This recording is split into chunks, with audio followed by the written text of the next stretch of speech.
తజికిస్తాన్లో చట్టాన్ని సవరించి మరీ హిజాబ్ని బ్యాన్ చేశారు.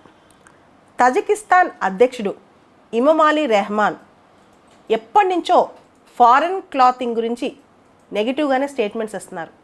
ఇది చట్టరూపం దాల్చి మరీ హిజాబ్తో పాటు అనేక రకాల ఫారెన్ వేర్ను బ్యాన్ చేశారు రీసెంట్గా.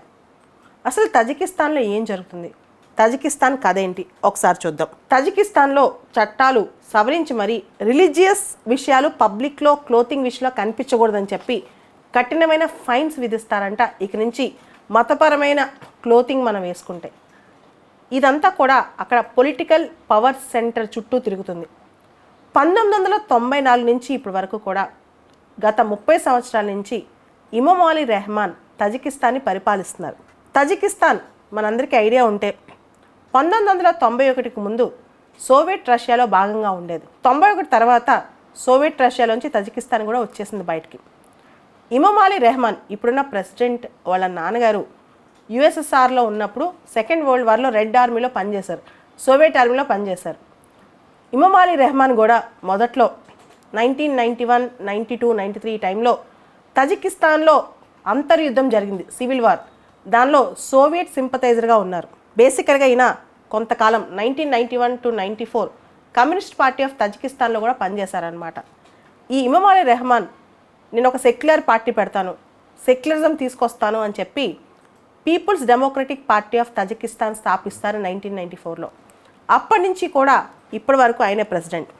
2016లో అక్కడ రాజ్యాంగాన్ని సవరించి మరి ప్రెసిడెంట్ ఎన్నిసార్లైనా ఎన్నిక కావచ్చు అని చెప్పి రాజ్యాంగ రూపంగా చట్టం తీసుకొచ్చేశారు. జీవితకాలం ప్రెసిడెంట్గా ఉండే ఆలోచన అయింది. తర్వాత తన కొడుకునే వారసుడిగా కూడా ప్రకటించుకున్నాడు ఆల్మోస్ట్. ఇటువంటి పరిస్థితి ఉంది తజికిస్తాన్ ప్రెసిడెంట్కి. ఈ ప్రాంతాల్లో చాలా ఇంకా కమ్యూనిస్టు సోషలిస్టు ప్రాబల్యం ఉన్న ప్రాంతాలు ఇవి. అక్కడ ఎలక్షన్స్ అంటే కేవలం రిగ్గింగ్. రష్యాలో పుతిన్ ఇన్నిసార్లు ఎలా ఎలక్ట్ అవుతున్నాడు ఇన్ని తప్పులు చేసినా, అదేవిధంగా ఈ రెహమాన్ కూడా. వీళ్ళందరూ చేసే పనులకి అక్కడ పాలిటిక్స్ అనేవి విచిత్రంగా మారుతున్నాయి అన్నమాట. ఈ హిజాబ్ బ్యాన్ అనేది మనం గమనిస్తే అక్కడ సొసైటీలో పెద్ద రిపర్కషన్స్ తీసుకొస్తాయి. 90% మంది తజికిస్తాన్లో ముస్లిమ్సే ఉన్నారు. మరి 90% మంది ముస్లిమ్స్ ఉన్నప్పుడు హిజాబ్ బ్యాన్ అనేది ఎలా సాధ్యం? ముఖ్యంగా ఇక్కడ గమనిస్తే 2 ఫ్యాక్షన్స్ అనమాట. ఎవరైతే అథారిటేరియన్ సెక్యులర్ వాల్యూస్ని ప్రమోట్ చేసేవాళ్ళు ఉంటారో వాళ్ళు, రెండోది ఎథ్నో రిలీజియస్ ఫ్యాక్షన్ అనమాట. ఈయన దృష్టిలో ఆ ఎథ్నో రిలీజియస్ ఫ్యాక్షన్ని తొక్కేయాలని ఈ మధ్యకాలంలో తజికిస్తాన్లో హిజాబ్ వాడటం, హిజాబ్ అంటే మనకు తెలుసు హెడ్ స్కార్ఫ్ అనమాట, అమ్మాయిలు తలకు ధరించే వస్త్రధారణ తల చుట్టూ, దాన్ని బ్యాన్ చేయటం, ఇవన్నీ కూడా ఎథ్నో రిలీజియస్ యాటిట్యూడ్ని తగ్గించడమే. ఈయనకి ఉన్న ఒక ఎజెండా ఏంటంటే ఇస్లాం మతం ఏదైతే కన్జర్వేటివ్ ఆలోచనలు ఉన్నాయో అవి తజికిస్తాన్లోకి రాకుండా చూడటం. కానీ జనాలు మా చాయిస్, మా డ్రెస్ మా చాయిస్, మాకు కావాలంటే హిజాబ్ వేసుకుంటాం, మాకు వద్దంటే వేసుకోం, మీరెవరు అని కూడా అక్కడ ప్రశ్నిస్తారు. కానీ అలాంటి దేశాల్లో ప్రొటెస్ట్లకు కూడా పెద్ద తావు లేదనమాట. మీరు ఇక్కడ ఒక విషయం గమనించాలి.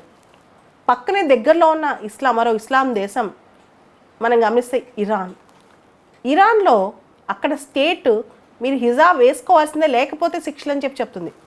ఇంకో పక్క తజికిస్తాన్ మీరు హిజాబ్ వేసుకోవద్దు, ఇది తజికీ కల్చర్కి విరుద్ధం, తజికీ కల్చర్ మాత్రమే ప్రమోట్ చేయాలి, ఫారెన్ క్లోతింగ్ అసలు ప్రమోట్ చేయకూడదని చెప్పి అక్కడ వాదిస్తుంది. ఈ 2 చోట్ల మీరు చూస్తే పీపుల్ యొక్క చాయిసెస్లో స్టేట్ ఇంటర్ఫియర్ అవుతుంది. Iran is a theocratic state, మత ఛాందసం ఎక్కువ ఉన్న స్టేట్ అనమాట అది. And so called secular state అంటాం తజికిస్తాన్. అక్కడ అథారిటేరియన్ రూల్, అక్కడ media control, websites control, social media control, అక్కడ అపోజిషన్ పార్టీస్ చేతిలో ఉన్న సోషల్ మీడియాస్ అన్నీ, ఎవరైనా అపోజిషన్ పార్టీస్ అక్కడ సోషల్ మీడియా పెట్టాలంటే ఫారెన్ కంట్రీ నుంచి ఆపరేట్ చేసుకోవాలి, లేకపోతే అక్కడ సోషల్ మీడియా కూడా ఆపరేట్ చేయలేం, అంత కంట్రోల్ ఉంది. పేరుకి సెక్యులర్ స్టేట్, పేరుకి లిబరలిజం ప్రమోట్ చేసే స్టేట్, కానీ అక్కడ అథారిటేరియన్ వాల్యూస్కే ఎక్కువ ఉందన్నమాట. అక్కడ మొత్తం అథారిటేరియనే. సో ఇదంతా ఎందుకు చేస్తున్నాడు ఈ రెహమాన్ అంటే అక్కడ ఎథ్నో రిలీజియస్ ఫండమెంటలిజంని తగ్గించడానికి. మేజర్గా మనం చూస్తే తజికిస్తాన్కి ఆఫ్ఘనిస్తాన్కి బార్డర్ ఉంది. అక్కడి నుంచి టెర్రరిజం కావచ్చు, రకరకాల సమస్యలు కావచ్చు, ఈ Afghan border even fundamental ideas కావచ్చు, ఇవన్నీ కూడా ఈ బార్డర్ ఇష్యూస్, సెక్యూరిటీ ఇష్యూస్ కూడా కావచ్చు. వీటన్నిటికీ పక్కన పెడితే బేసికల్గా తజికిస్తాన్ అంత డబ్బున్న దేశం కాదు. ఓ పక్క రష్యాతో, ఇంకో పక్క చైనాతో డిపెండ్ అవుతుంది. ఇన్ఫ్రాస్ట్రక్చర్, ఎకనమిక్ డెవలప్మెంట్ సంబంధించి చైనా, సెక్యూరిటీకి సంబంధించి రష్యా మీద తజికిస్తాన్ డిపెండ్ అవుతుంది. ఇటువంటి సందర్భంలో ఖచ్చితంగా వీళ్ళ కాస్త కమ్యూనిస్ట్ భావజాలం రూలర్కు ఉంది. జనరల్గా కమ్యూనిస్ట్ స్టేట్స్లో రిలీజియన్ని తొక్కేస్తారు. కార్ల్ మార్క్స్ ఏమన్నాడు, religion is an opium to make the people into submission అని. ఇండైరెక్ట్గా భావజాలం కొంత ఈ రెహమాన్లో మనకు కనిపిస్తుంది అనమాట.